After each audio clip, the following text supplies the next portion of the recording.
Polarization of light. The phenomenon of interference and diffraction can be exhibited either by the transverse waves or by the longitudinal waves. But the phenomenon of polarization can be exhibited only by the transverse waves. So the symmetrical nature of the longitudinal waves cannot produce us the polarization, but asymmetric property means perpendicular vibrations. Asymmetric property of the transverse waves can produce the polarization. This sound waves and light waves produces the this interference and also the diffraction, but this transverse waves, only the transverse waves can produce the polarization. So these light waves are the transverse waves. Light waves or transverse waves ಅನ್ನೋದನ್ನ experimentally demonstrated by Thomas Young. So according to the Thomas Young, ಯಾವ ರೀತಿ experimentally verify ಮಾಡ್ತಾರೆ? ಇಲ್ಲಿ A and B are the two tourmaline crystals. Cut their axis parallel to the crystallographic axis. A and B are the crystallographic axis. So this is the unpolarized light, means light from the source consists of vibrations in all directions is called unpolarized light. So ಇದು direction of propagation of light. ಅದಕ್ಕೆ perpendicular plane ಅಲ್ಲಿ this fingers indicates vibrations in all directions. ಈ ರೀತಿ ಯಾವ direction light pass ಆಗುತ್ತೋ ಅದಕ್ಕೆ ಅದ್ರ ಪ್ಲೇನ್ಗೆ perpendicular ಇರ್ತಕ್ಕ ಎಲ್ಲ ಡೈರೆಕ್ಷನ್ ಅಲ್ಲಿ ವೈಬ್ರೇಷನ್ಸ್ ಇದ್ರೆ ಅದಕ್ಕೆ ನಾವು ಅನ್ಪೋಲರೈಸ್ಡ್ ಲೈಟ್ ಅಥವಾ ಆರ್ಡಿನರಿ ಲೈಟ್ ಅಂತ ಕರಿತೀವಿ. ಸೊ ಅಂತ ಒಂದು unpolarised light is passed through the tourmaline crystal A. then certain intensity of light is emerges. ಈಗ crystal A is rotates. Crystal ಎನ ರೊಟೇಟ್ ಮಾಡ್ತೀವಿ ಅಬೌಟ್ ದಟ್ ಇನ್ಸಿಡೆಂಟ್ ರೇ. ಆ ಕ್ರಿಸ್ಟಲ್ ಎನ ರೊಟೇಟ್ ಮಾಡಿದ್ರು ಸಹಿತ ಅಲ್ಲಿ ಸೇಮ್ ಇಂಟೆನ್ಸಿಟಿ ಇರ್ತಕ್ಕಂಥ ಎಮರ್ಜೆಂಟ್ ಲೈಟೇ ಬರುತ್ತೆ. ಅಂದ್ರೆ ಕ್ರಿಸ್ಟಲ್ ರೊಟೇಟ್ ಮಾಡದೇ ಇದ್ದಾಗ ಎಷ್ಟು ಇಂಟೆನ್ಸಿಟಿ ಇರ್ತೋ ಅದನ್ನು ರೊಟೇಟ್ ಮಾಡಿದ್ರು ಸಹಿತ same intensity of light emerge ಆಗುತ್ತೆ. ಈಗ another crystal B is placed parallel to the axis of the crystal A. ಅಂದ್ರೆ crystal A axis crystallographic axis ಮತ್ತು ಬಿದು ಕ್ರಿಸ್ಟಲೋಗ್ರಫಿಕ್ ಆಕ್ಸಿಸ್ ಪ್ಯಾರಲ್ ಆಗಿದ್ದಾವೆ. ಆಗ ಕ್ರಿಸ್ಟಲ್ ಬಿ ಇಂದ ಬಂದರೆ ಎ ಇಂದ ಬಂದಿರತಕ್ಕಂಥ light passes through the crystal B. ಅಂದ್ರೆ ಏನು, axis of the two crystals parallel ಆಗಿರೋದ್ರಿಂದ ಕ್ರಿಸ್ಟಲ್ ಬಿ ಇಂದ ಎಮರ್ಜ್ ಆಗಿರ್ತಕ್ಕಂಥ light and intensity same as that of this incident light.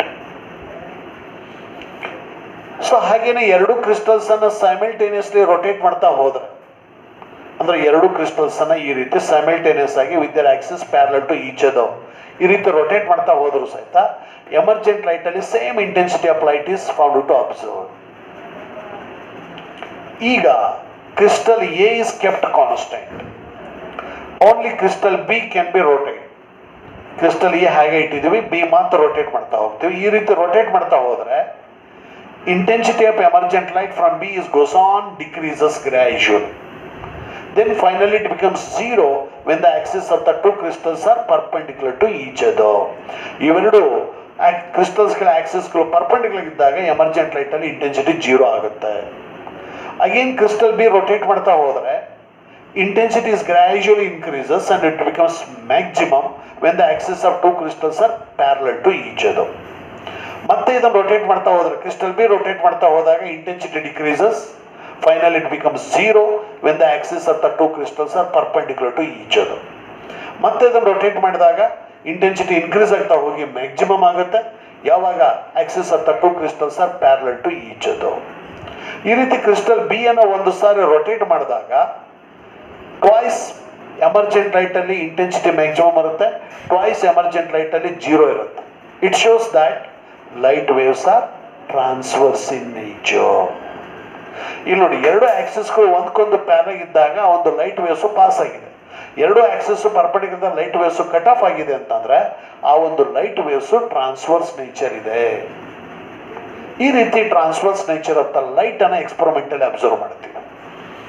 ಅದಾದಮೇಲೆ next light from the source consists of vibrations in all direction. When it is passed through the tourmaline crystal, then the vibrations which are parallel to the axis of the crystal are emerges. Incident ಲೈಟಲ್ಲಿ ಎಲ್ಲ ಡೈರೆಕ್ಷನಲ್ಲಿ vibrations ಇದ್ದಾವೆ. ಯಾವಾಗ ಅದನ್ನು ನಾವು ಈ ಒಂದು tourmaline crystal ಮೂಲಕ ಪಾಸ್ ಮಾಡ್ತೀವೋ ಆಕ್ಸಿಸ್ಗೆ ಪ್ಯಾರಲ್ ಆಗಿರ್ತಕ್ಕಂಥ ವೈಬ್ರೇಷನ್ಸ್ ಮಾತ್ರ ಟ್ರಾನ್ಸ್ಮಿಟ್ ಆಗಿದ್ದಾವೆ. ಹಾಗಾಗಿ this emergent light consists of vibrations only in one direction or only in a single plane. ಹಾಗಾಗಿ ಇಂಥ ಎಮರ್ಜೆಂಟ್ ಲೈಟ್ಗೆ ನಾವು ಪ್ಲೇನ್ ಪೊಲರೈಸ್ಡ್ ಲೈಟ್ ಅಥವಾ ಲೀನಿಯರ್ಲಿ ಪೊಲರೈಸ್ಡ್ ಲೈಟ್ ಅಂತ ಕರಿತೀವಿ. ಸೊ ಇಲ್ಲಿ ಲೈಟ್ ಇನ್ಸಿಡೆಂಟ್ ಆದಾಗ except parallel vibrations remaining vibrations are cut off or absorbed by the tourmaline crystal. ಈ ಒಂದು ಆಕ್ಸಸ್ಗೆ ಪ್ಯಾರಲ್ ಆಗಿರ್ತಕ್ಕಂಥ ವೈಬ್ರೇಷನ್ಸ್ ಅನ್ನು ಬಿಟ್ಟು ಇನ್ನು ಉಳಿದಿರ್ತಕ್ಕಂಥ ಎಲ್ಲ ವೈಬ್ರೇಷನ್ಸ್ ಅನ್ನು ಇದು ಕಟ್ ಮಾಡಿದೆ, ಅಬ್ಸರ್ವ್ ಮಾಡಿದೆ. ಹಾಗಾಗಿ this emergent light consists of vibrations only in one direction or it acquires the single sidedness property, so it is called plane polarized light. So this phenomenon is known as polarization of light. The unpolarized light after passing through the tourmaline crystal, the emergent light acquires vibrations only in one direction or single sidedness property or vibrations only in a single plane is called polarization of light. ನಾವು unpolarized light ಅನ್ನು tourmaline crystal ಮೂಲಕ pass ಮಾಡಿದಾಗ ಆ ಒಂದು emergent ಲೈಟಲ್ಲಿ only one ಡೈರೆಕ್ಷನಲ್ಲಿ ಇರ್ತಕ್ಕಂಥ vibrations ಮಾತ್ರ ಇದ್ದಾವೆ, ಒಂದೇ ಪ್ಲೇನಲ್ಲಿರೋ ವೈಬ್ರೇಷನ್ಸ್ ಮಾತ್ರ ಇರ್ತವೆ, ಸಿಂಗಲ್ ಸೈಡ್ನೆಸ್ ಪ್ರಾಪರ್ಟಿಯನ್ನು ಅಕ್ವೈರ್ ಮಾಡ್ಕೊಳ್ಳುತ್ತೆ. ಈ ಒಂದು ಫಿನಾಮಿನನ್ಗೆ ನಾವು ಪೊಲರೈಸೇಷನ್ ಆಫ್ ಲೈಟ್ ಅಂತ ಕರಿತೀವಿ. ಹಾಗಾದ್ರೆ we know that light waves R the electromagnetic waves. ಹಾಗಾದ್ರೆ ಈ ಒಂದು ಎಲೆಕ್ಟ್ರೋಮ್ಯಾಗ್ನೆಟಿಕ್ ವೇವ್ಸ್ ಅಲ್ಲಿ ಎಲೆಕ್ಟ್ರಿಕ್ ಫೀಲ್ಡ್ ವೆಕ್ಟರ್, ಇದು ಮ್ಯಾಗ್ನೆಟಿಕ್ ಫೀಲ್ಡ್ ವೆಕ್ಟರ್. ಈ ಒಂದು ಎಲೆಕ್ಟ್ರಿಕ್ ಫೀಲ್ಡ್ ವೆಕ್ಟರ್ ಮತ್ತು ಮ್ಯಾಗ್ನೆಟಿಕ್ ಫೀಲ್ಡ್ ವೆಕ್ಟರ್ಸ್ ಒಂದಕ್ಕೊಂದು ಪರ್ಪೆಂಡಿಕ್ಯುಲರ್ ಇರ್ತವೆ. ಇದು ಎಲೆಕ್ಟ್ರಿಕ್ ಫೀಲ್ಡ್, ಇದು ಮ್ಯಾಗ್ನೆಟಿಕ್ ಫೀಲ್ಡ್. ಆದರೆ ಈ ಡೈರೆಕ್ಷನ್ ಅಲ್ಲಿ ಆ ಒಂದು electric field vector and magnetic field vectors fluctuation ಅಥವಾ ವೈಬ್ರೇಷನ್ಸ್ ಈ ರೀತಿ ಫ್ಲಕ್ಚುಯೇಟ್ ಆಗುತ್ತೆ, ಪ್ರಾಪಗೇಟ್ ಆಗುತ್ತೆ. ಸೊ ಈ ಒಂದು ರೆಡ್ ಕಲರ್ ಐತಲ್ಲ ಇದು ಎಲೆಕ್ಟ್ರಿಕ್ ಫೀಲ್ಡ್ ವೆಕ್ಟರ್ಸ್, ಇದು ಬ್ಲೂ ಕಲರ್ ಐತಲ್ಲ ಇದು ಮ್ಯಾಗ್ನೆಟಿಕ್ ಫೀಲ್ಡ್ ವೆಕ್ಟರ್ನ ಫ್ಲಕ್ಚುಯೇಷನ್. ಹಾಗಾಗಿ ಈ ಒಂದು ಎಲೆಕ್ಟ್ರೋಮ್ಯಾಗ್ನೆಟಿಕ್ ವೇವ್ಸ್ ಇದಾವಲ್ಲ ಇದು ಅನ್ಪೋಲರೈಸ್ಡ್ ಲೈಟ್ ಆಯ್ತು. Both parallel and perpendicular vibrations ಇದೆ. ಯಾವಾಗ ಇದನ್ನು ಟರ್ಮಲೈನ್ ಕ್ರಿಸ್ಟಲ್ ಮೂಲಕ ಪಾಸ್ ಮಾಡ್ತೀವೋ ಆಗ ಐದರ್ ಈ ಒಂದು electric field vectors or magnetic field vectors ಯಾವುದಾದ್ರೂ ಒಂದು ಕಟ್ ಆಫ್ ಆಗುತ್ತೆ, ಅಬ್ಸರ್ವ್ ಆಗುತ್ತೆ. ಹಾಗಾಗಿ emergent light consists of only one electric field vector or magnetic field vector ಮಾತ್ರ ಇರುತ್ತೆ. ಹಾಗಾಗಿ this emergent light is called plane polarised light. ಹಾಗಾಗಿ the phenomenon of emergent light vibrations, the emergent light consists of vibrations only in a plane is called polarization of light. So ಈ ರೀತಿ symbol ಬರೆದ್ರೆ this vibrations in all directions perpendicular to the direction of propagation of light, so this is the symbol for unpolarized light. So this is also symbol for unpolarized light. Illi this lines parallel to the board represents parallel vibrations and this dots indicates perpendicular to the plane of the board vibrations ಆಗುತ್ತೆ.